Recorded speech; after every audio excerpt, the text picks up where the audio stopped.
Welcome back to Amateurs. It's Spooky Week, Part 3. We've got Bottlogic's collaboration with Voodoo Brewing Company, Deprecophobia.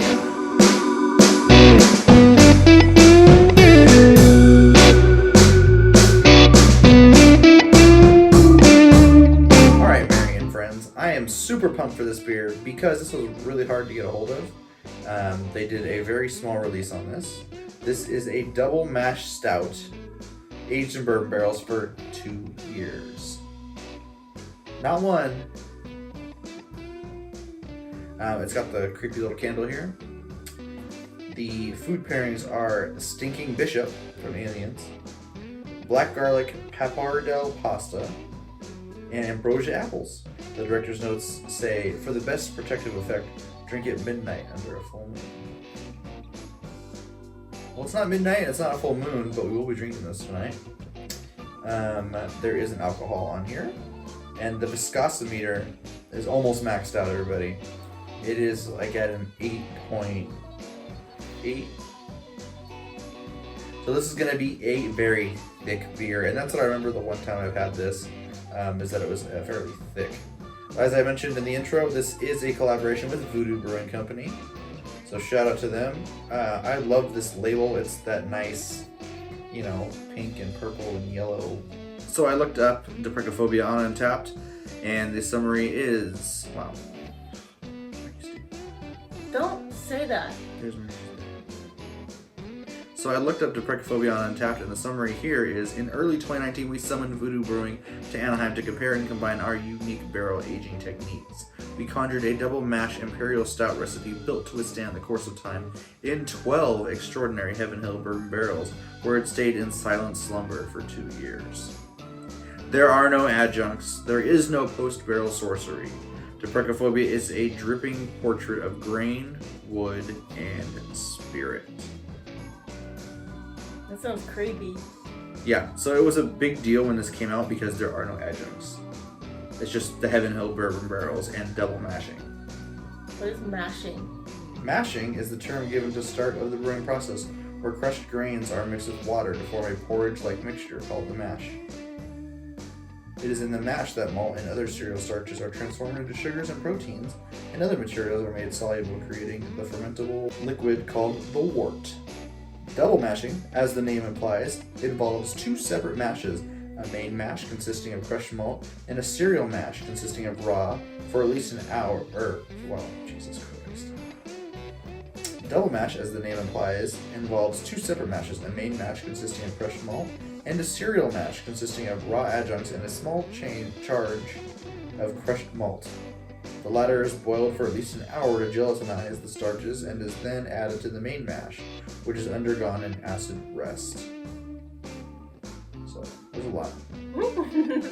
But the gelatinization of those, what would it say, starches tells me that's what gives it a lot of the gravity. It makes it thicker. Okay. But double mash beers are very highly touted, sought after.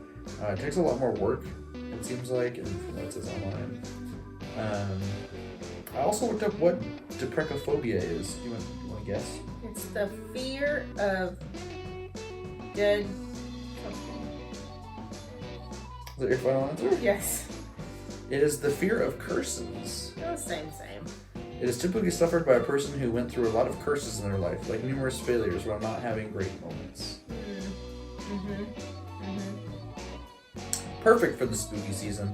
I'm pretty excited for this beer, but Mary, I have to ask you, do you have a guess as to what this alcohol percentage is going to be? Yes. It is aged for 2 years. 2 years. In barrels or? Heaven Hill bourbon barrels. Bourbon barrels. 13 in there, 13 something. Okay. 13.48. Okay. Well, we'll see what you think if you taste it. I'm pretty excited to get to this. It was hard to get my hands on, but we got the one bottle. So that's enough talking. Let's get to drinking. All right, well, I ain't afraid of no beer, so let's bust open this cap. There you go. I've never seen Ghostbusters before. That's all gonna change. When? Maybe next Halloween. You gotta. Oh. how thick that is already. I don't like thick boys. Look at that. No head. I mean, Look at those bubbles struggling. I do like thick boys, but here. Wow, looks almost syrupy. That tells me it's gonna coat my mouth and make it all sticky. Most likely, to be honest. Ugh. This just smells like alcohol. Like liquor. And barrels. It's not a strong smell, to be honest with you. It just smells like barrels and alcohol. I don't get the alcohol. I do get some dark fruits in there. Maybe a little caramel. I think your nose is broken. Yeah, it's not a big nose on this one, guys, honestly. Very subdued, especially compared to the other two beers that we've had this week.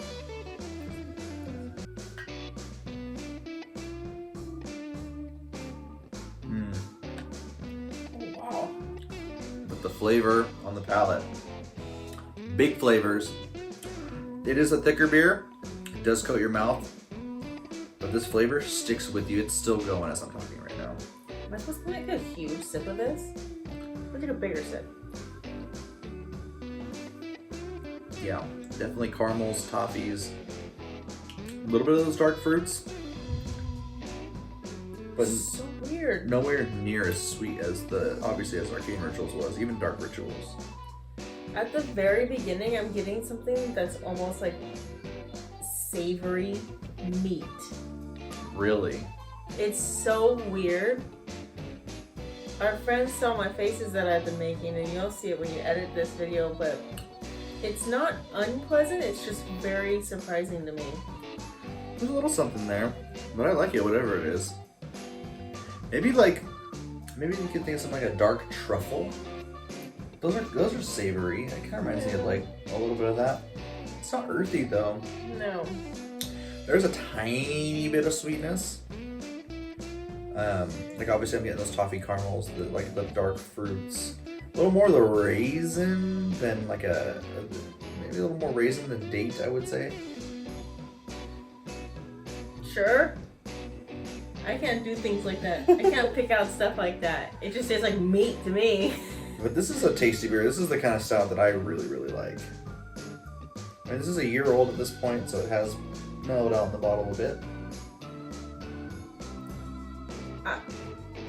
It's more barrel-y than leathery, which is good for me. Always. Because I don't like the leather stouts. I like a barrel stout.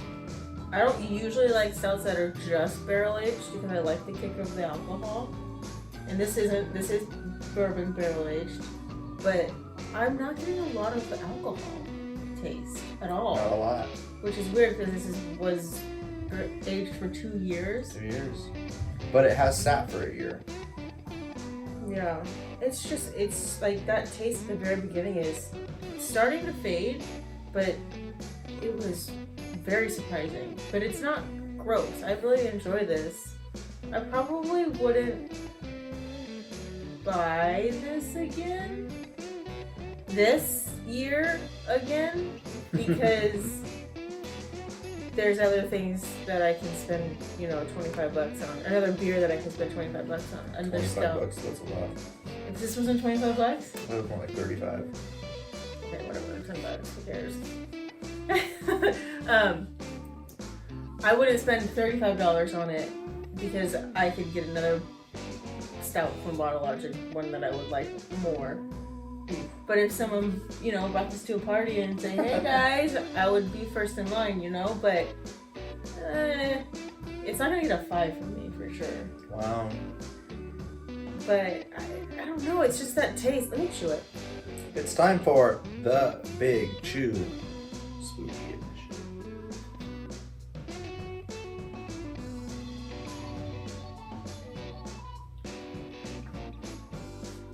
Something weird in there. You think it's because you didn't wash the glasses? I did wash the glasses. Just kidding. Ugh. You said it's like a savory. Is it still savory and meaty? think so anymore. I think that flavor has faded a little bit. I don't know, like... It makes super sense that this is called Deprecophobia, fear of curses, because they did it with voodoo brewing. And what does voodoo do? They put curses on you. I don't know. I wouldn't call it a savory meat anymore. I don't know what this flavor is. I mean, I'm not getting that, but it's a tasty stout for me. I really like it. It's tasty. I'm not going to give it lower than a 4, but I'm not going to give it a 5. I don't know what this flavor is. I've never had this flavor in a stout before. But, I mean, we haven't had really any double mash stouts that don't have any adjuncts. No. This is just a double mash stout. I don't know if you caught that on the mic. That was a big thunderclap from outside. It has been raining today. It's spooky season. It's spooky season. And it's getting creepy out here, guys. That's weird, because we're in Southern California. This never happens. Yeah, so here we are. Taking a sip back for a second. Alcohol percentage. What do you think it is after tasting it now? What I said, 13 point... What did I say? 48? Something like that. Yeah, 13.5 sounds right. 13.5. Okay. 1, because they like to go to the second decimal. And they 13.51? Yeah, they never say a 0 at that area. It is 13.61. I think that's the closest I've been. You're so good at this game. I don't know how you do it. Yes. I have taste buds. For alcohol. For Just the alcohol. I get all the flavors and you just pick the alcohol out. Yes. This is very tasty. This is going to get a 5 for me. To me, it's an easy 5. I love a nice thick beer that coats your mouth. This is just enough sweetness. It's got hints of like almost a vanilla in there. There's toffee. There's caramel.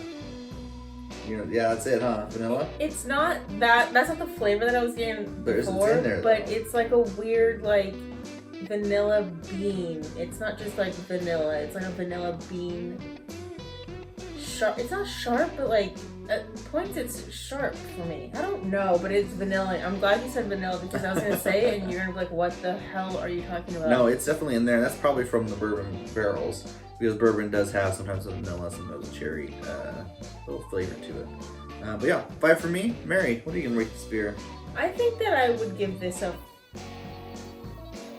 4.25.